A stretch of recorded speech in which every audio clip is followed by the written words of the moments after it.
Right, hello everybody. I thought I would nip out with the Feiyu Tech G4 Gimbal for my second test run before doing any particular footage.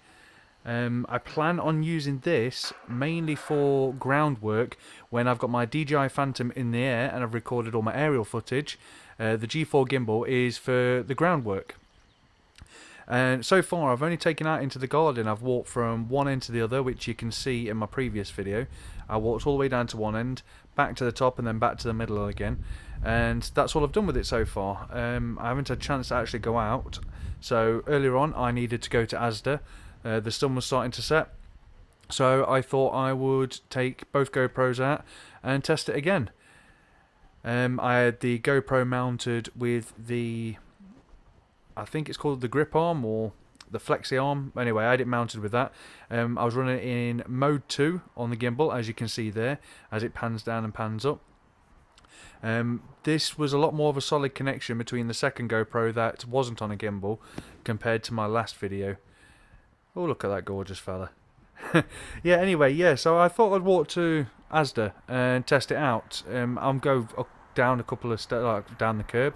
I go back up a curb. I'm turning and walking constantly. I'm not trying to hold this steady, which if I was using it as proper footage, something to match what I was getting from the DJI Phantom 2 Vision Plus, then obviously each shot would be more planned. So far, I am overly impressed with it. Like I said, I've not actually tried to get any stable footage. I've not updated it. I've not calibrated it. I literally just chucked a GoPro on, chucked some charged batteries in, and away I went. So yeah, as it stands, it is bloody brilliant. It does the job very, very well.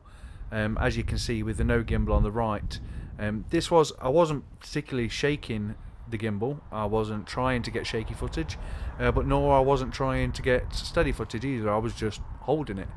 And as you can see on the right, it's all over the place. You can see each one of my steps. Whereas looking at the Feiyu Tech G4 Gimbal now on the left, that is just so smooth. Even the rotations and the pans, the pitch and the yaw, it's brilliant. I'm still not sure if it's worth the money, and I'm not sure yet because I haven't actually put this into practice for a situation where I actually wanted to use it. Look, as you can see there, I will pause it. There you go, you can see my shadow holding both of them. So yeah, it's absolutely brilliant. One thing I would like, which I've been looking for everywhere, I'd actually like a nice carry case for it, a nice small slim carry case, which is not something I've come across yet. I've only come across GoPro boxes with foam inserts in that people have cut out for themselves. So that's not something I was particularly wanting, but it might have to be the route that I'm going down instead of keep putting it in and out of its box. Now that I've realised how brilliant this is, I am definitely going to be getting a GoPro Hero 4 Black just for the 4K footage like this, so I can actually crop it in and completely get rid of all of the fisheye. Right, yeah, so that's my trip to Asda done now.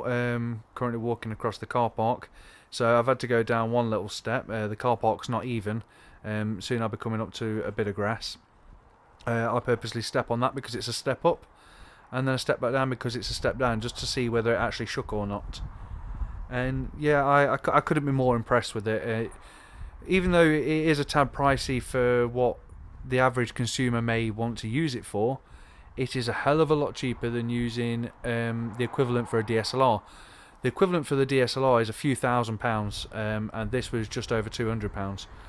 I'm just waiting for the mobile phone holder to arrive so I can actually have it on a pole or actually walk around and monitor my footage through the GoPro app. Yeah, so there's not much more I can say about it. It's like I say, you can see it does the job well, and I'll come to an abrupt stop there and move out the way slightly.